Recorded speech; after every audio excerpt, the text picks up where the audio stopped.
सुप्रभात। नमस्ते। कैसे हैं बच्चे? कैसे हैं आप सभी लोग? तो हम हमारी क्लास अब कंटिन्यू करने जा रहे हैं। कल हमने मुंशी प्रेमचंद का की बायोग्राफी, उनका पूरा जीवन वृत्तांत विस्तार से पढ़ा था। ठीक है स्टूडेंट्स? वो इसलिए क्योंकि मुंशी प्रेमचंद एक ऐसा विषय है जो हर एग्जाम में पूछा जाता है। भले वो आपकी 11th क्लास हो, 12th हो, जो कॉलेज हो, एमए हो, बीए हो, उसके साथ first grade, second grade teachers के एग्जाम होते हैं, आरएस, आईएएस, सबके अंदर मुंशी प्रेमचंद के बारे में पूछा जाता है। बच्चों, थोड़ी सी मिस्टेक हो गई थी कल की क्लास के अंदर कि नेटवर्क कनेक्टिविटी सही नहीं होने के कारण जो शायद नहीं, कंफर्म आपको क्या दिख रहा था, ब्लर दिख रहा था, अस्पष्ट दिख रहा था। लेकिन आज जो है सब कुछ व्यवस्थित दिखेगा। ठीक है? आज हम जैसा पाठ पढ़ने जा रहे हैं, नमक का दरोगा। ओके बच्चों, हमारे पाठ्यक्रम में, हमारे सिलेबस में पाठ है नमक का दरोगा, जिसके बारे में कल मैं क्लास में बता चुकी हूँ। मुंशी प्रेमचंद की आदर्शोन्मुख यथार्थवाद से प्रेरित कहानी है जो 1914 में प्रकाशित हुई थी। ठीक है? 1914 में प्रकाशित हुई थी। चलिए अब आगे चले, हम पढ़ना प्रारंभ करते हैं बिना समय व्यतीत किए। देखिए स्टूडेंट्स, ये कहानी बहुत बड़ी है। ठीक है? आप ध्यानपूर्वक पढ़े।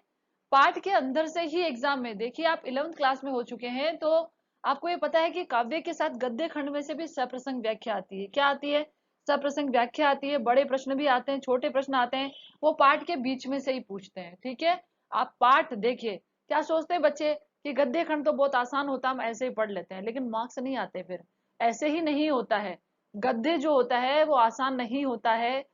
कहानी यदि आपने ध्यान से पढ़ी है, पाठ आपने पूरा, मैं तो ये कहती हूँ कि आप पाठ को एक बार नहीं 3 बार पढ़िए। यदि आप पाठ जितनी बार पढ़ेंगे, जितना अच्छे से पढ़ेंगे, उतना ही अच्छे से आप प्रश्न का उत्तर दे सकते हैं।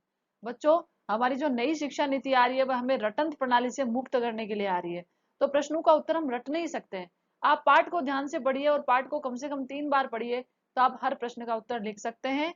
तो चलिए हम बिना समय गंवाए, बिना समय व्यतीत किए हमारा पाठ प्रारंभ करने जा रहे हैं, नमक का दरोगा।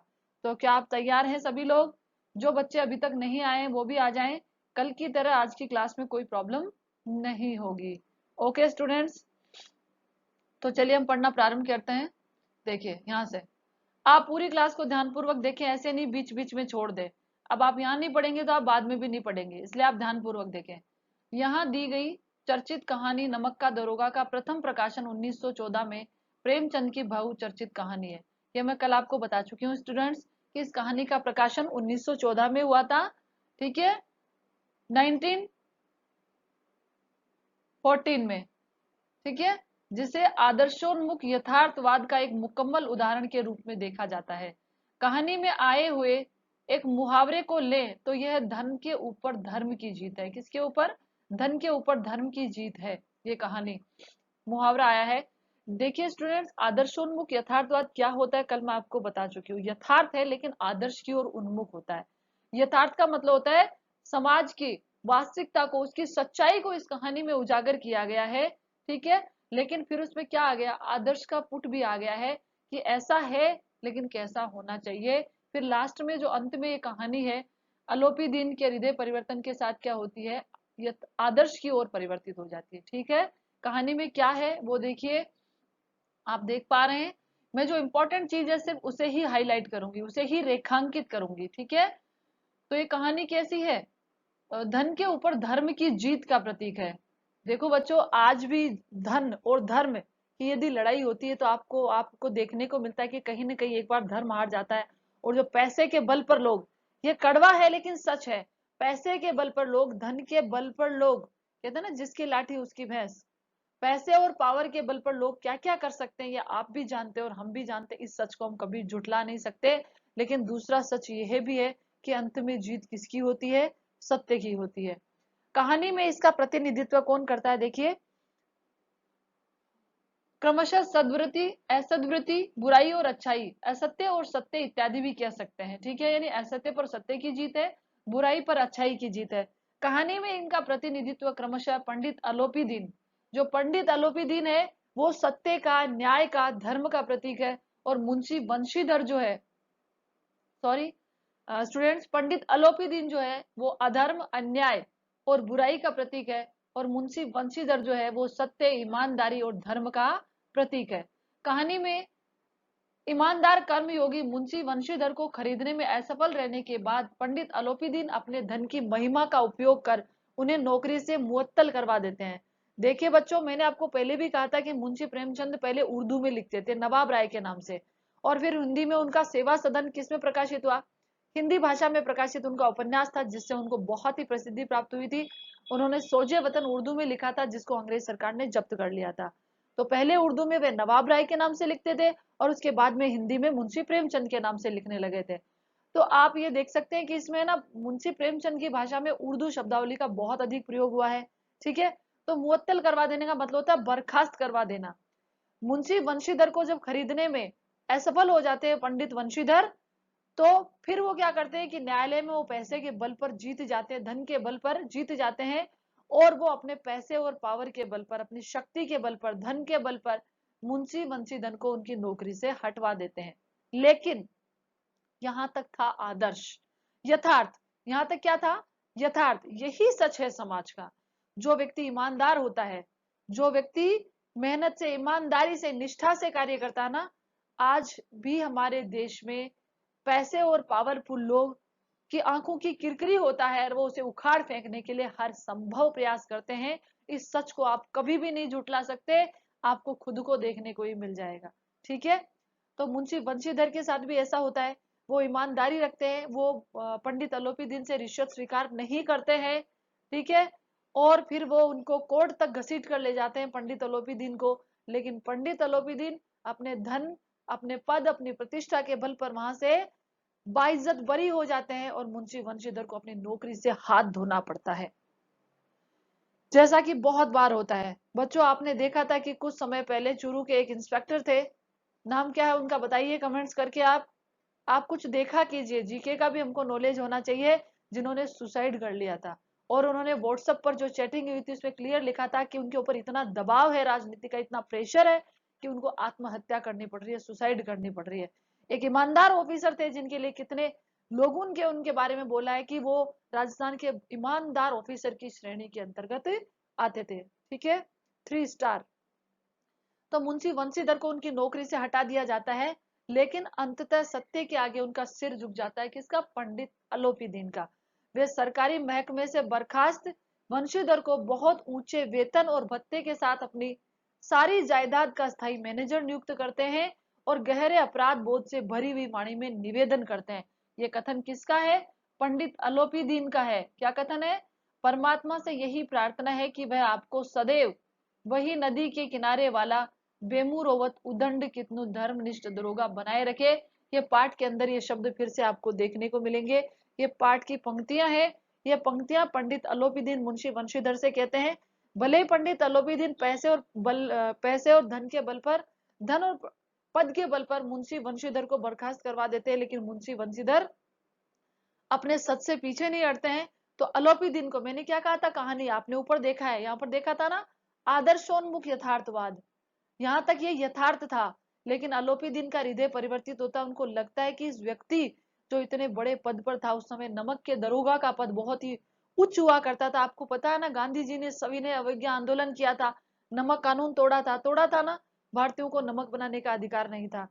तो नमक की उस समय क्या कीमत थी, आप अच्छे से जानते हैं। नमक के दरोगा के पद पर, इंस्पेक्टर के पद पर ये नियुक्त हुए थे, जो उस समय का एक बहुत ही अच्छा और श्रेष्ठ पद, इनकम की दृष्टि से, आय की दृष्टि से माना जाता था। तो उन्होंने सोचा कि जो व्यक्ति आज के समय में इतना निडर, निर्भीक और ईमानदार है कि मेरी इतनी कोशिश करने के बाद वो अपनी सच्चाई से हटा नहीं, तो उन्होंने क्या सोचा कि मेरी जो प्रॉपर्टी है, उनकी जो सारी संपत्ति है, उसका मैनेजर वो किसको बनाना चाहते हैं? वंशीधर को, क्योंकि उनको इतना ईमानदार व्यक्ति जिंदगी में कभी देखने को नहीं मिला। तो ये कहानी यहाँ से किसकी ओर मुड़ गई स्टूडेंट्स? आदर्श की ओर मुड़ गई। ठीक है, बेमुरौवत का मतलब होता है बेमुरौवत का मतलब होता है बिल्कुल निडर, निर्भीक, जो किसी से भयभीत ना हो, जिस पर किसी की भावनाओं का, किसी की रिश्वत का, किसी भी चीज का कोई प्रभाव नहीं हो। ओके स्टूडेंट्स, यहाँ तक समझ गए? चले हम आगे की ओर। देखिए बच्चों, इसमें से आपको एक व्याख्या भी आएगी, प्रश्न भी पूछे जाएंगे, इसलिए आप ध्यान से पढ़े। अभी हम मूल कहानी की ओर नहीं है, पाठ परिचय में चल रहे हैं।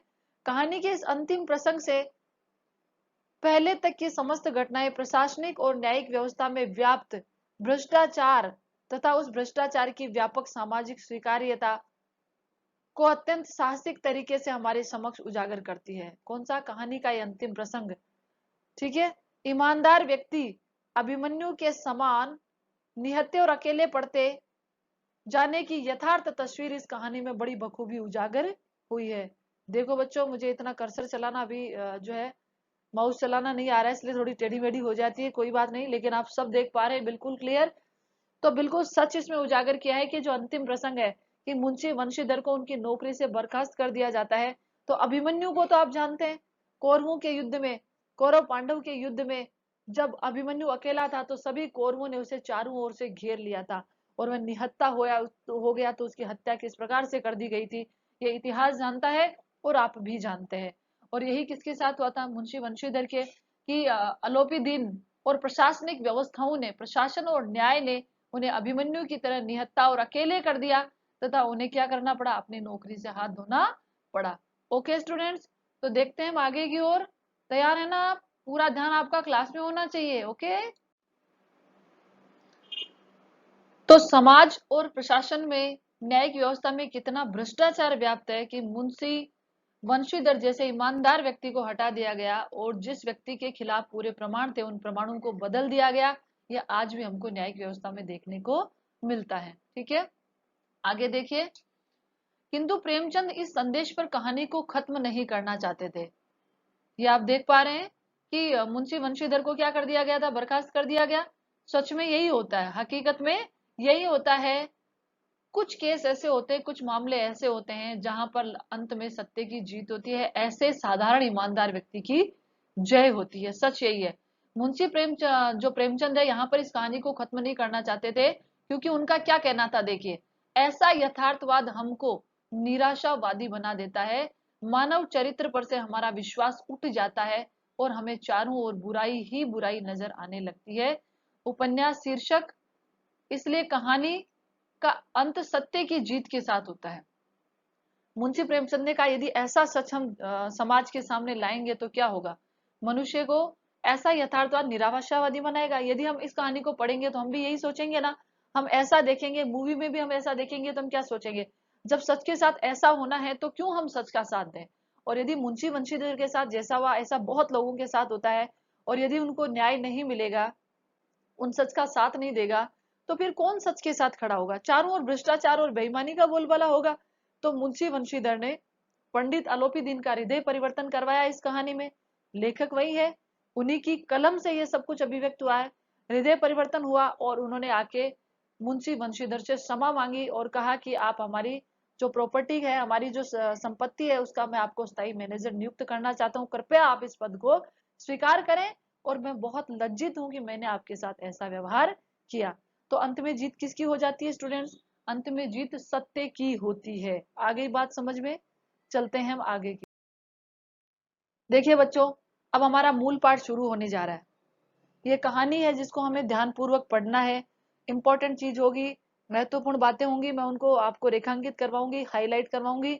आपको ध्यान से कहानी को पढ़ना और इस प्रकार से पढ़ना है कि कभी भी हम इसका एक भी प्रश्न गलत ना करें, दोबारा हमको पढ़ने की जरूरत ना पड़े। ठीक है, तो देखिए आप अभी इसमें आप देख पा रहे हैं। अब तो देखिए मूल पाठ। जब नमक का नया विभाग बना और ईश्वर प्रदत्त वस्तु के व्यवहार करने का निषेध हो गया, तो लोग चोरी छिपे इसका व्यापार करने लगे।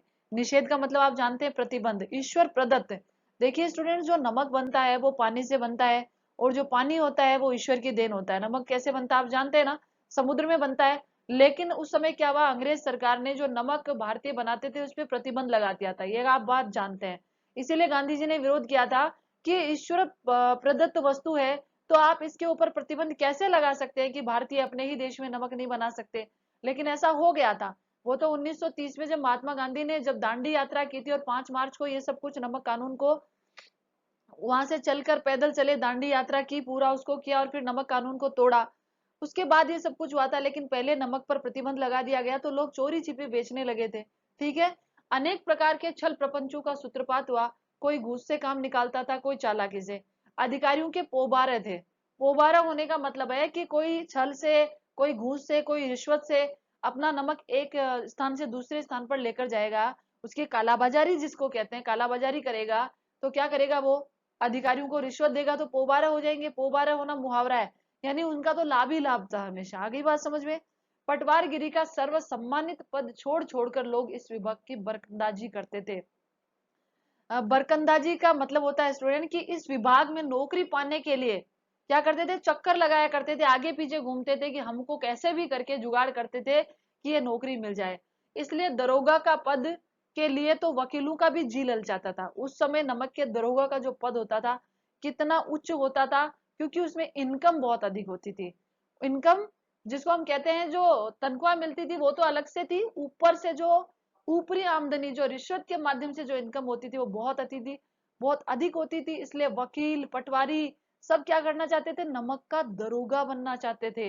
अब आप सोचिए कि ऐसे पद पर किसकी नियुक्ति हुई जहां पर जानने के लिए लोग तरसते थे। किसकी, मुंशी बंशीधर की। ओके, देखते हैं आगे क्या हुआ। ये वह समय था जब अंग्रेजी शिक्षा और ईसाई मत को लोग एक ही वस्तु समझते थे। फारसी का प्राबल्य था। फारसी भाषा सीखने का मतलब फारसी भाषा की प्रबलता थी। लोग फारसी भाषा बहुत अधिक लोग सीख रहे थे, उसका प्रभाव था। प्रेम की कथाएं और श्रृंगार रस के काव्य पढ़कर फारसीदा लोग सर्वोच्च पदों पर नियुक्त हो जाया करते थे। मतलब फारसी जानने वाले लोग सर्वोच्च पदों पर नियुक्त हो जाते थे, ऐसा फारसी का प्रभाव था। मुंशी बंशीधर भी जुलेखा की वीर्य कथा समाप्त करके मजनू और फरहाद के प्रेम वृतांत को नल और नील की लड़ाई और अमेरिका के आविष्कार से अधिक महत्व की बातें समझते हुए रोजगार की खोज में निकले। कवि की सॉरी लेखक मुंशी प्रेमचंद की भाषा यहाँ पर व्यंग्यात्मक है। ठीक है, ये लैला मजनू इनकी कहानी आप जानते हैं, नल और नील की कथा की प्रेम कहानी आप जानते हैं कि लैला मजनू के बारे में जानते हैं ना आप। तो ऐसी प्रेम कथा पढ़कर वो क्या रोजगार की खोज में निकले। उनके पिता एक अनुभवी पुरुष थे। समझाने लगे, बेटा अब ये कथन आपको ध्यान से देखना है बच्चों। ये व्याख्या में पूछ लेते हैं, प्रश्न भी पूछ लेते हैं। मुंशी बंशीधर के जो पिता का कथन है, यहाँ से ध्यान से देखिए। बेटा क्या कहते हैं, घर की दुर्दशा देख रहे हो। ठीक है, घर की दुर्दशा देख रहे हो, ऋण के बोझ से दबे हुए हैं, लड़कियां हैं वह घास फूस की तरह बढ़ती चली जाती है। मैं कगारे का वृक्ष हो रहा हूं, न मालूम कब गिर पड़ूं। अब तुम ही घर के मालिक मुख्तार हो, नौकरी में ओहदे की ओर ध्यान मत देना, यह तो पीर की मजार है। निगाह किस पर रखना, चढ़ावे और चादर पर रखना। ध्यान से देखिए इसको, नीचे तक का कथन बहुत महत्वपूर्ण है। बेटा घर की, जब वो रोजगार की तलाश में निकले तो उनके पिताजी था, उनको पता था कि उनका बच्चा अभी अभी अंग्रेजी से पढ़कर आया है, फारसी पढ़कर आया है, उस पर ऐसी प्रेम कथाओं का बहुत असर है। तो पिता अनुभवी होते हैं, घाट घाट का पानी पिए हुए, उनको बहुत अनुभव एक्सपीरियंस है। तो बेटे को समझाया, अपने बेटे को तो सब जानते हैं, क्या वो अपने बेटे को नहीं जानते थे उनका बेटा कितना ईमानदार है। तो कहा, बेटा घर की दुर्दशा देख रहे हो, मतलब उनकी आर्थिक स्थिति बहुत खराब थी, ऋण के बोझ से हम दबे हुए हैं, और उनके घर में बहुत सी उनकी बेटियां थी। तो कहा, लड़कियां घास फूस की तरह बढ़ रही है। अब सोचिए आप, ये पंक्ति मुंशी वंशीधर के पिता की किस मानसिकता को उजागर करती है, ये आपको मुझे कमेंट्स करके बताना है। लड़कियों को क्या बताया उन्होंने, घास फूस बताया है। ये पंक्तियां ये दर्शाती है कि उस समय बालिकाओं की क्या स्थिति थी। उनको घास फूस के समान दर्जा दिया जाता था, यानी कोई महत्व ही उनको उस समय नहीं दिया जाता था कि लड़कियां घास फूस की तरह बढ़ जाती है, कल को इनकी शादी करनी पड़ेगी, इन पर खर्चा होगा। ये मानसिकता थी उस समय लोगों की, जो यहाँ उजागर हो रही है। मैं फिर बता रही हूँ, मुंशी प्रेमचंद ने अपनी कहानियों के माध्यम से समाज की सच्चाई को उजागर किया। सिर्फ मैं कगारे का वृक्ष हो रहा हूँ, कगारे का मतलब होता है किनारे का वृक्ष होना, जो कभी भी गिर सकता है। मतलब मैं बुजुर्ग हो गया हूँ और अब मैं कभी भी जा सकता हूँ, न मालूम कब गिर जाऊं। अब देखिए भाषा, देखिए आप इसकी, काव्यात्मक भाषा का प्रयोग मुंशी बंशीधर ने। तो बेटा भाषा जो होती है ना, अलंकारिक भाषा, काव्यात्मक भाषा, गद्य में भी होती है। ठीक है, व्यंग्यात्मक शैली है। अब तुम ही घर के मालिक हो, नौकरी में नौकरी में ओहदे की ओर ध्यान मत देना, यह तो पीर की मजार है। नौकरी में पद की ओर ध्यान मत देना, पीर की मजार एक पवित्र स्थान है। मजार किसको कहते हैं हम, पीर बाबा की मजार पे जाते हैं, एक पवित्र स्थान है, एक देव स्थान है। पद एक देव स्थान के समान, तुम जो भी पद मिले उसको समझना। अब ध्यान से देखिए क्या कहते हैं उनके पिताजी, कि निगाह चढ़ावे और चादर पर रखना। क्या कहा, पद पर ध्यान मत देना, पद कोई भी नौकरी मिले, पद को देव स्थान समझना। देखो बच्चों, आप जानते हैं देव स्थान कोई भी होता है ना, सब पवित्र होते हैं, सबको समान मानते हैं, सब जगह पवित्र होते हैं, भले बालाजी का मंदिर हो, दुर्गा माँ का मंदिर हो, सरस्वती का मंदिर हो, लक्ष्मी माँ का मंदिर हो, पता है ना सबको। तो उन्होंने क्या कहा, निगाह चढ़ावे और चादर पर रखना। भाषा शैली देखिए आप, कैसी भाषा है इनकी, यहाँ पर लाक्षणिक भाषा का प्रयोग किया उन्होंने।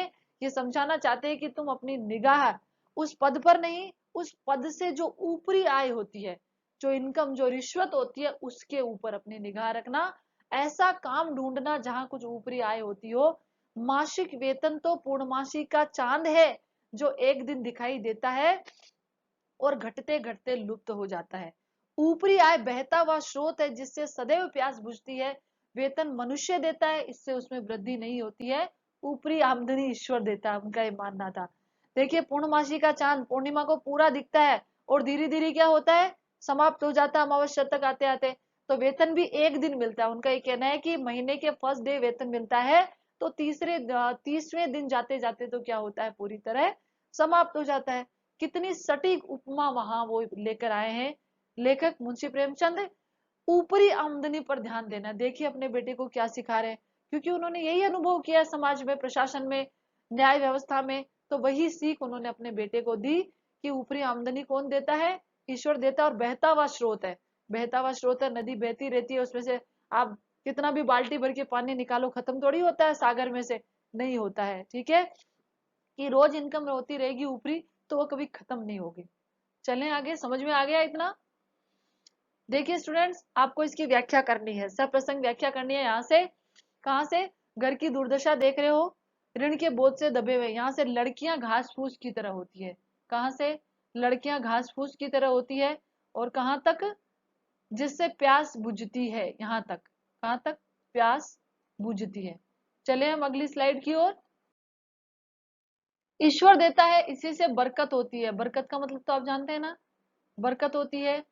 हम कहते हैं घर में बरकत होनी चाहिए, वृद्धि होनी चाहिए, बचत होनी चाहिए, घर में शांति होनी चाहिए, ताकि घर में बरकत हो। यानी घर में जो दिन दोगुनी रात चौगुनी प्रगति होनी चाहिए, लक्ष्मी की श्री वृद्धि होती रहे घर में। तुम स्वयं विद्वान हो, तुम्हें क्या समझाऊं, इस विषय में विवेक की बड़ी आवश्यकता होती है।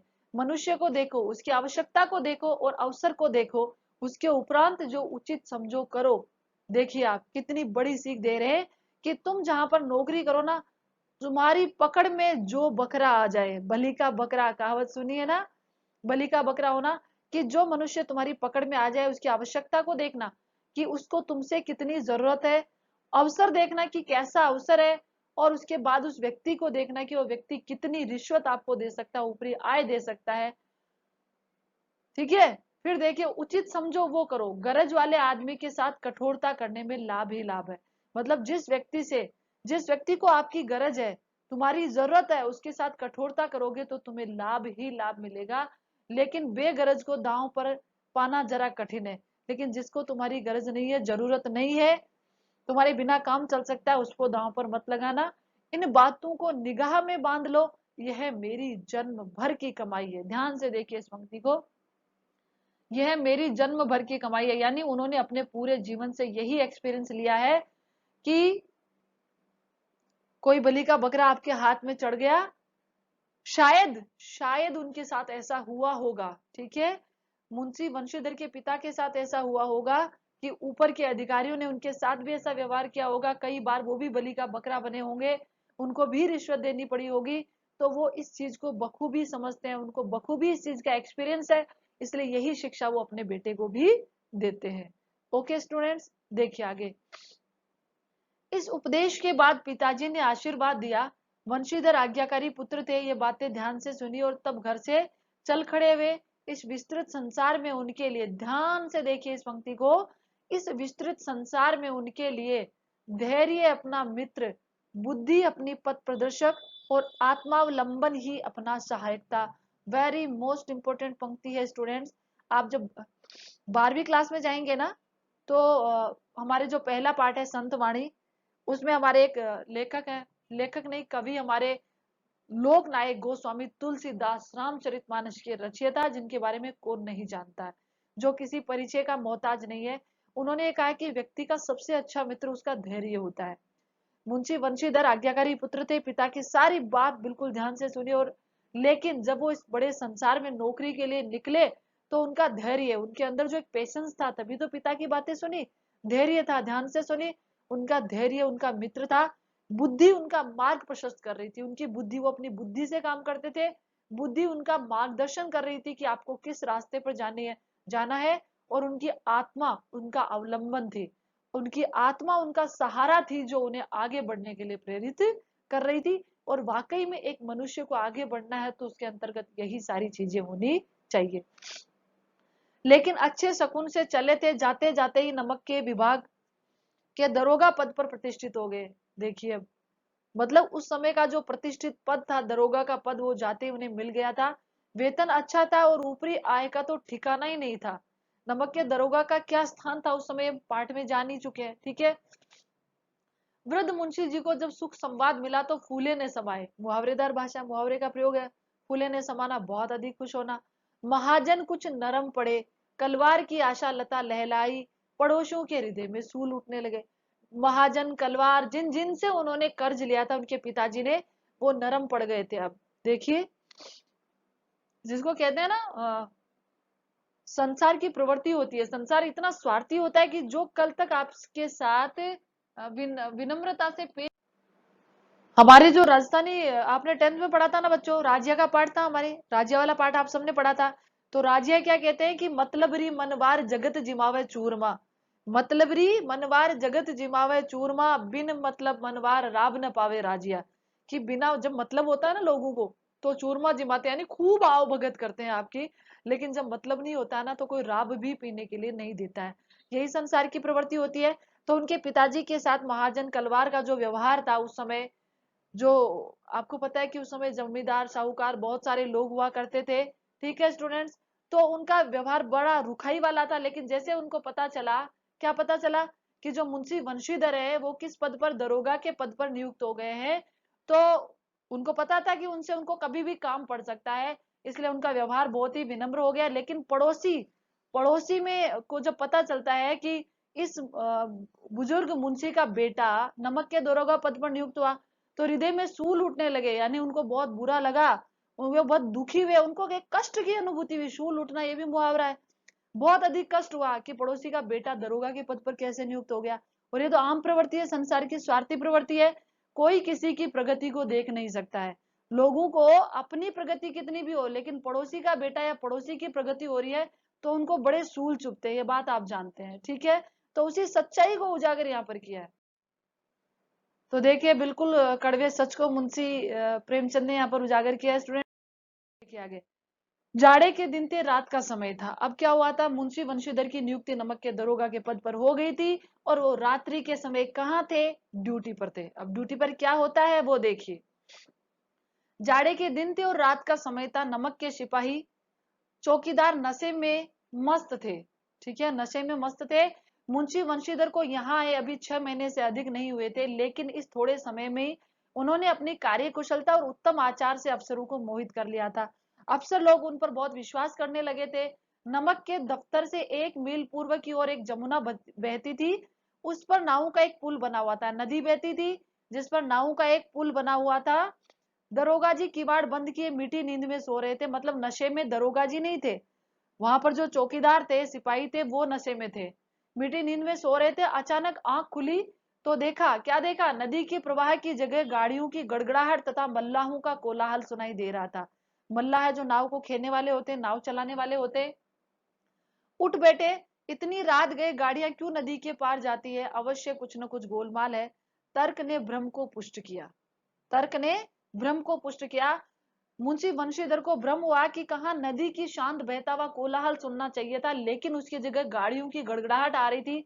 और मल्लाह है जो नाव को चलाने वाले थे, उनकी आवाजें सुनाई दे रही थी। तो उनको पहले भ्रम हुआ, लेकिन उन्होंने तर्क दिया कि इतनी रात को ऐसा कैसे हो सकता है, जरूर कुछ गोलमाल है। और वहां से वो उठ खड़े हुए, क्योंकि वो ईमानदार ऑफिसर थे। वर्दी पहनी, तमंचा जेब में रखा, और बात ही बात में घोड़ा बढ़ाए हुए पुल पर आ पहुंचे। उस समय घोड़े की सवारी करते थे, ठीक है। और कहाँ पहुंच गए, वो पुल पर पहुंच गए। गाड़ियों की एक लंबी कतार पुल के पार जाती दिखी। डांट कर पूछा, गाड़ियां किसकी है। तो उन्होंने क्या देखा, सिपाही नशे में धुत पड़े हुए वहां पर सो रहे हैं, जिनकी ड्यूटी थी, क्योंकि वो तो अधिकारी थे, वहां कांस्टेबल की ड्यूटी थी, चौकीदार की, वो सो रहे। और वहां पर क्या हो रहा था, लंबी गाड़ियों पुल के ऊपर से गुजर रही थी। तो उन्होंने डांट कर पूछा कि ये गाड़ियां किसकी है। देखिए आगे क्या होता है। बहुत अच्छी कहानी है ना। ये देखिए आप देख पा रहे हैं, ये चित्र में आप देख पा रहे हैं, दरोगा जी यहाँ पर खड़े हुए हैं और किस प्रकार से देखो, नीचे नावें, नीचे नाव दिख रही है आपको, उनके ऊपर से पुल बना हुआ है। बहुत उस समय की बात है। उस समय आज के जैसे टेक्नोलॉजी वाले पुल नहीं हुआ करते थे बच्चों, तो ऐसा पुल बनाया हुआ था, उसके ऊपर से गाड़ियां जा रही है। तो गाड़ियों की गड़गड़ाहट सुनते ही दरोगा जी यहाँ आए और इन गाड़ियों को रोक देते हैं। ठीक है, फिर क्या होता है देखिए। थोड़ी देर तक सन्नाटा रहा, आदमियों में कुछ कानाफूसी हुई। कानाफूसी होना, ठीक है, ठीक है, मुहावरा है, कानाफूसी हुई। जो वहां पर वो गाड़ियों को ले जाने वाले थे, उनमें कानाफूसी हो रही थी, यानी इतनी धीरे धीरे चर्चा हो रही थी कि वो अपने कान ही कान में बात कर रहे थे, दूसरे को सुनाई नहीं दे रही थी। तब आगे वाले ने कहा पंडित अलोपी दीन की, जो सबसे आगे व्यक्ति था उसने क्या कहा, पंडित अलोपी दीन की। कौन पंडित अलोपी दीन, किसने पूछा, मुंशी बंशीधर ने। कौन पंडित अलोपी दीन, तो उस व्यक्ति ने कहा दातागंज के, मतलब बहुत प्रतिष्ठित व्यक्ति थे वो। मुंशी बंशीधर चौंके। क्यों चौंके, क्योंकि पंडित अलोपीदीन बहुत प्रतिष्ठित व्यक्ति थे, उनकी पद और प्रतिष्ठा में उनका नाम दूर दूर तक विख्यात था। पंडित अलोपीदीन इस इलाके के सबसे प्रतिष्ठित जमींदार थे, लाखों रुपए का लेन देन करते थे। इधर छोटे से बड़े कौन ऐसे थे जो उनके ऋणी ना हो। व्यापार भी लंबा चौड़ा था, बड़े चलते पुर्जे आदमी थे। अंग्रेज अफसर उनके इलाके में शिकार खेलने आते थे और उनके मेहमान होते थे। 12 मास सदा व्रत चलता था। 12 मास सदा व्रत चलने का मतलब होता है कि देखिए आप जान चुके हैं कि वो कितने प्रतिष्ठित व्यक्ति थे। तो 12 महीने उनके यहाँ ऐशो आराम होता था। इतना अंग्रेज ऑफिसर आते जाते रहते थे और खूब आनंद मौज मस्ती के साथ यहाँ सबका जीवन व्यतीत होता था। बहुत ही पद प्रतिष्ठित और पैसे वाले व्यक्ति थे, खूब खर्चा करते थे। मुंशी जी ने पूछा गाड़ियां कहाँ जाएंगी, उत्तर मिला कानपुर। लेकिन इस प्रश्न पर कि इसमें क्या है, सन्नाटा छा गया। जब मुंशी बंशीधर ने पूछा कि क्या है इनमें, तो सन्नाटा छा गया। देखिए फर्स्ट ग्रेड सेकंड ग्रेड में भी क्वेश्चन पूछे जाते हैं, इनमें से ऐसे पूछ लेते कि गाड़ियां कहाँ जा रही थी, कानपुर। इस प्रकार से ही तो प्रश्न पूछते हैं बीच में से। मुंशी बंशीधर किस पद पर नियुक्त हुए थे, नमक के दरोगा के पद पर। ठीक है, तो मुंशी बंशीधर का संदेह और भी बढ़ गया। फिर आगे क्या होता है देखिए। देर तक उत्तर की बाट देखकर वह जोर से बोले, बाट देखना, प्रतीक्षा करना। उन्होंने मार्ग देखा, प्रतीक्षा की कि कोई उत्तर दे, लेकिन किसी ने उत्तर नहीं दिया। तो उन्होंने जोर से बोले, क्या तुम सब गूंगे हो गए हो, हम पूछते हैं इनमें क्या लदा है। तो क्या कहते हैं, जब इस बार भी कोई उत्तर न मिला, तो उन्होंने घोड़े को एक गाड़ी से मिलाकर बोरे को टटोला। भ्रम दूर हो गया, उसमें नमक के ढेले थे। तो उस समय नमक का इस प्रकार से ले जाना गैर कानूनी था, कालाबाजारी थी, जो आज भी होती है, पहले भी होती थी। किसी न किसी चीज की अवैध सामान नहीं पकड़ते, आप देखते हो कितनी बार ट्रक गाड़ियां पकड़ते हैं जिनमें अवैध सामान ले जाते हैं, कालाबाजारी करते। बहुत सारी चीजों की कालाबाजारी होती है। कितनी बार घी के जो पूरे टिन सेट पकड़े जाते हैं, अरे बहुत सारी चीजों के, लकड़ियां काट कर ले जाते पकड़े जाते हैं। पंडित अलोपी दिन अपने सजीले रथ पर सवार, कुछ सोते हुए कुछ जागते हुए आते थे। अचानक कई गाड़ी वालों ने घबराए हुए आकर जगाया। बोले महाराज, दारोगा ने गाड़ियां रोक दी और घाट पर खड़े आपको बुलाते हैं। पंडित अलोपी दिन आराम से पीछे रथ पर सोते हुए आ रहे थे। तो गाड़ीवान घबराते हुए वहां पर गए और क्या कहा उनको कि घाट पर नमक के दरोगा जी ने गाड़ियां रोक दी है और वो आपको बुला रहे हैं। ठीक है, तो देखिए आगे क्या होते हैं। पंडित अलोपी दीन का लक्ष्मी पर बड़ा अखंड विश्वास था, यानी अपनी धन की शक्ति पर। लक्ष्मी का मतलब देखो, लाक्षणिक शैलियां हैं पर लक्षणा शब्द शक्ति, गद्य में भी क्या होती है, शब्द शक्तियां होती है, क्यों नहीं होती है। लक्ष्मी पर बड़ा अखंड विश्वास था। वह कहा करते थे कि संसार का तो कहना ही क्या, स्वर्ग में भी लक्ष्मी का राज्य है। उनका ये कहना यथार्थ ही था, सच भी तो था। न्याय और नीति सब लक्ष्मी के खिलौने हैं, इन्हें वह जैसे चाहती है नचाती है। प्रशासन की, समाज की सच्चाई पहले भी यही थी, आज भी 90% है। ये पूरा नहीं कह सकते कि हमेशा जो है न्याय और सच हार जाता है, न्याय और सच जीतता भी है। ठीक है, लेकिन उसके लिए बहुत प्रयास करना पड़ता है, बहुत मेहनत और कोशिश करनी पड़ती है, डटे रहना पड़ता है सच पर। और सच पर जब लोग डटे रहते हैं, बहुत कम लोग होते हैं जो सच्चाई के लिए अडिग रहते हैं और उन्हें सफलता प्राप्त होती है। अडिग रहेंगे तो सच्चाई को सफलता जरूर प्राप्त होगी। लेटे ही लेटे गर्व से बोले, चलो हम आते हैं। यह कहकर पंडित जी ने बड़ी निश्चिंतता से पान के बीड़े लगाकर खाए। हमेशा की आदत थी, उनको पता था कि वो अपने लक्ष्मी के बल पर यूं खरीद लेंगे दरोगा जी तो। उनके हाथ की कठपुतली उनके बाएं हाथ का खेल है। उनको नहीं पता था कि इस बार पासा उल्टा पड़ने वाला है।